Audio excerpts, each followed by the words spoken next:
Welcome to the Breakdown to Breakthrough podcast. My name is Lisa A. Romano. I am a life coach, best-selling author, YouTube vlogger, meditation teacher, and expert in the field of codependency and narcissistic abuse. I am a believer in the power of an organized mind. My aim is to help people learn what it means to live above the veil of consciousness rather than living a reactive life.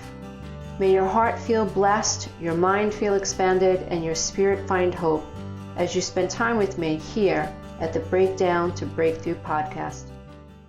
So today we're talking about how to set boundaries with people that you love and why it's so difficult for some of us who have grown up with childhood trauma to set a boundary. When we're talking about a boundary, we're talking about the ability to know what is right for us and what is wrong for us. This is screwy for those of us who have grown up in a dysfunctional home. Why? Because we haven't been taught that what we think and what we feel are valid. We've been conditioned throughout childhood to suppress our emotions and even to repress our emotions. So repression is more a subconscious process, where suppression is I feel something, I see something, and I go, no, I'm not going to think about that. I'm not dealing with that right now. Or my husband comes home and he smells like alcohol and he was supposed to be at an AA meeting and I don't acknowledge it. I suppress the fear that I feel. This is very common for those of us who grow up feeling like what we think and what we feel is not important. It's even stupid. It's irrelevant. And we feel guilty for noticing what we notice. If you come from a dysfunctional home, then you've been gaslit by your parents, maybe even siblings, maybe even other family members, where your reality and your noticing of what you notice is devalued. You are chastised. You become the scapegoat. The truth tellers in the families are those who are really emotionally and mentally beat down and who are ostracized for telling the truth, for seeing what they see. Now, on a psychological level, this has such severe consequences because it's messing with our survival. It is normal and it is organic and it is necessary for our personal development, our emotional and psychological and social development to feel like we belong. And so when you are a child and you come from chaos and perhaps there's addiction in your family or narcissism, gambling, you name it, or you have an emotionally immature mom or emotionally immature dad, if they're fighting all the time, so many children are growing up in chaos, and so many of us are dealing with the long-lasting effects of that type of chaos. And we're walking around with these bleeding wounds and we don't even know it. So how does it manifest? Self-doubt, perfectionism, anxiety, depression, codependency, a need to please, a desire to turn oneself into a pretzel, a need to edit oneself, walking around constantly in a fog, worrying about everyone else but yourself, feeling guilty for needing anything. When you grow up in this type of a home, you're conditioned to worry about everybody else but yourself. And that could be maddening, because how do you then go out into the world as a young woman or a young man? And how do you then set a boundary? You can't oftentimes. And that's why you get pushed around, or that's why you settle for a job and you don't like, and you don't ask for a raise, or you settle for relationships that are breadcrumb relationships, or you live in an apartment that you don't want to live in. You live in a neighborhood you don't want to live in, but you don't know how to assert the self. That is not your fault. If you're looking around your life and you don't like what you see, it could be a self issue, a loss of self issue, a loss of selfhood. And it's not the end of the world, because yourself is divine. You can always get reconnected with yourself. You can work on developing a connection with yourself. You can work on integration. You can work on healing the wounds that are responsible for this psychological break between you and the divine self. Now, what I wanted to do is help people understand, why do I have such a hard time setting a boundary with someone that I love? Well, boundaries are difficult. And if you come from a dysfunctional home where you were disrespected, you're not accustomed to boundary lines. It's sort of like you live in a neighborhood and there's no property line, right? Like everybody's throwing their garbage over onto everybody else's lawn. There's no marker, there's no linear mark that says that's your space and that's my space. when it comes to emotions, there's a violation of emotional space. There's a violation of physical space. So your brother is taking your clothes, he's ripping up your clothes, he's hanging out with his friends, he's throwing up all over your clothes. He doesn't care. There's no consequence. You've grown up in a home where no one really cared if you bought yourself some mac and cheese and stuck it in the refrigerator and you were going to take it to work the next morning, your sister comes along and eats your mac and cheese. There's just no ability to accept or respect that someone else is different from you and that that person is deserving of respect. That person is deserving of being honored. And so if you grew up in that home, then you don't have the data in your brain for a boundary. It's just not part of your microchip. It's not part of your data, which means that as you're growing up, you could be in a relationship where you're being pushed around and you just don't have the microchip for boundaries. I don't know what that looks like. So you're going to have to learn to get that information. So throughout your life, you're really going to have to really figure that out. In other words, like, A, why do I have a hard time setting a boundary? And B, how do I develop the wherewithal to develop a boundary so that I can show up in my life a powerful person, a real self, a real I am person. I am this, I am that, I like this, I don't like that. So setting boundaries is very difficult, especially with people that you love, because on an emotional level, on a deep psychological level, at a subconscious level, and even at a neurological level, you have been taught that boundaries equal abandonment. You have been taught that boundaries equal punishment. And so below the veil of consciousness, pain versus pleasure kicks in. And no, when you feel like your inner being tells you, uh-oh, I've just been violated. My brother's asking me for rent money again, and he's a heroin addict. And my mother's going to pressure me to give him money because I'm the only person that's working in the family. The red flag comes up, which is divine guidance. So your brain, however, will override that divine guidance because it has been conditioned to fear a negative outcome for setting a boundary. At a deep psychological level, your ability to feel safe has been threatened because feeling connected to these sick people, and let's face it, lots of our families are sick. But that doesn't mean that on a deep survival level, at a neurological level, at a physiological level, I don't love these people and I don't want them to love me. Nothing could be further from the truth. And that's where we need to become individualized. That's when we need to say, I know this family system is sick, but it's not my fault. I didn't make them sick. I'm a part of a sick system.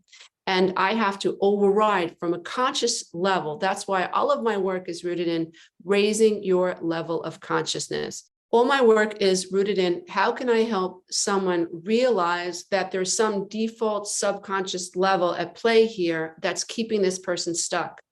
How can I, whether it's a YouTube video or a meditation on Insight Time or a meme on Facebook, whatever it is, a book, my programs, how can I help people understand that below the veil of consciousness, their ability to be a strong I am is going to be hijacked by default settings of the brain, and that's not your fault.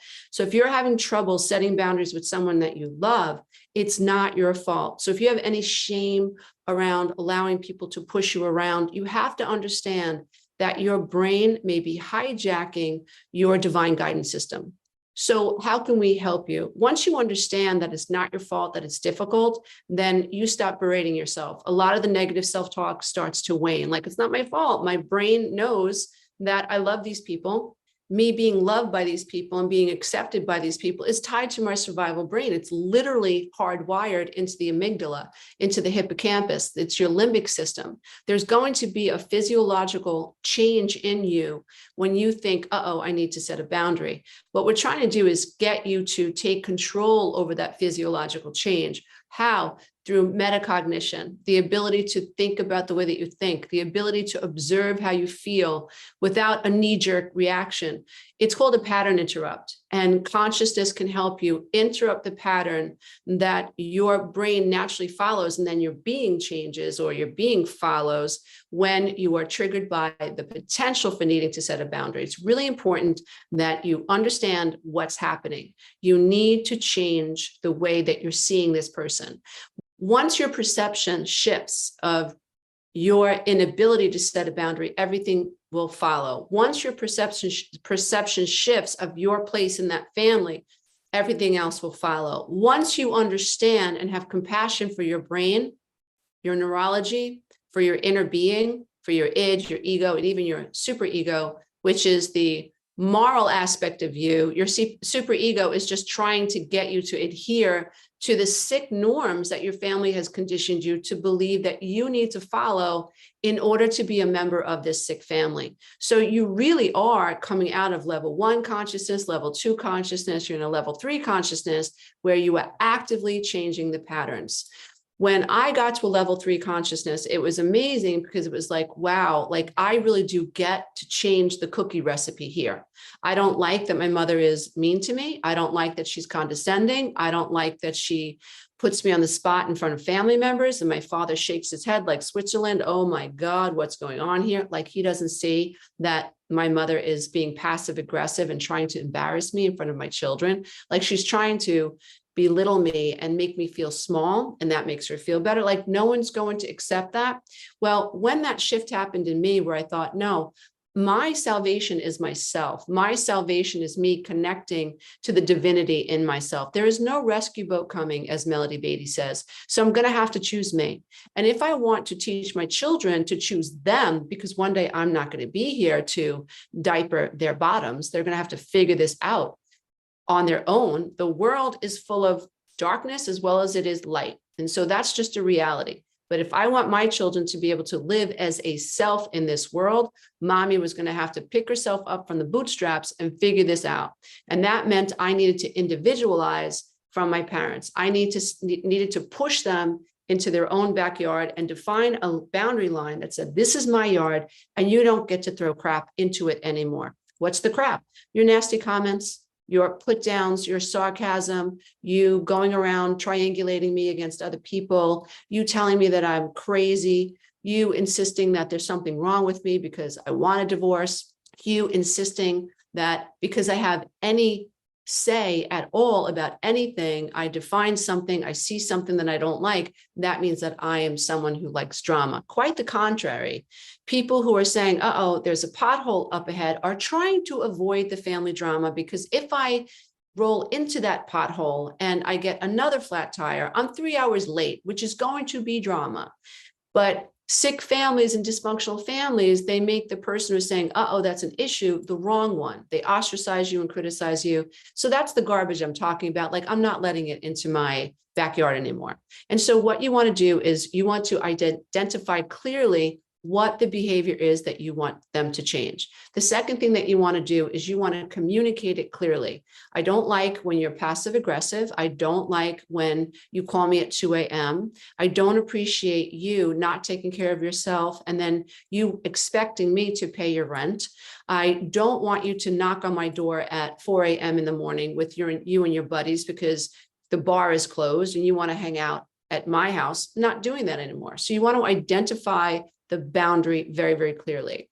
The next thing you want to do is you want to tell the person what is going to happen. In my case, when I really started to get my strength and I understood, uh-oh, I need to set a boundary with people that don't understand what a boundary is, who are used to punishing me, who rally around the narcissist in the family to support them against the person who's like, no more. Okay, I need a boundary with these people. I'm fighting for my life here, literally fighting for my life.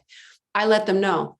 So if you yell, if you raise your voice at me, if I notice that you're sarcastic, if I notice the put downs, if I notice that you're going to start devaluing me, if you're going to talk down to me, if you're going to embarrass me, if you are going to put me in a position where I feel like I need to defend myself in front of family members, I'm out of here.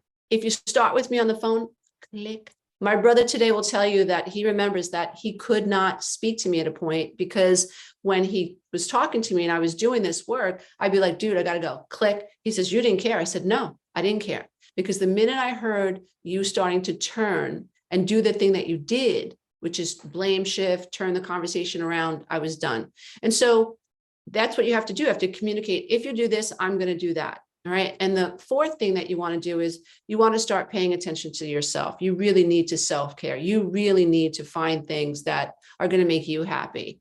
You know, what makes me happy is personal development work. What makes me happy is philosophy. What makes me happy is working with clients. What makes me happy is meditating in the woods. What makes me happy is spending time with my family, spending time with people that I love. I'm not a big dancer. I'm not a big art person. Who cares? I'm a very introspective person. I tend to want to and need to spend time by myself.